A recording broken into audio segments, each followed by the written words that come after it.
Hello there everyone, welcome back to our channel again. In today's video, you are going to see how to see your TikTok password if you have forgot it.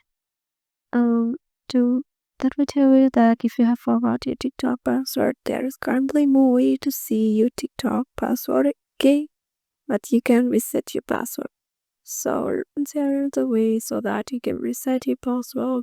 To reset a password while logged in the TikTok app, tap Profile on the button, tap the menu on the three long-icon button at the top.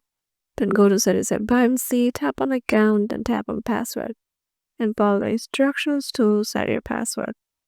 And to reset the password and you're not logged in the TikTok app, tap Sign Up, and then tap Login at the bottom of the page. Select Use Phone or Email or Username and choose Email or Username. Then tap on Forgot Password, then tap on then right or choose to set your password with phone number or email.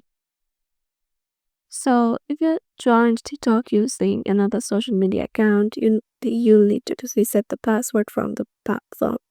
So yeah, this is how you can reset your password after TikTok.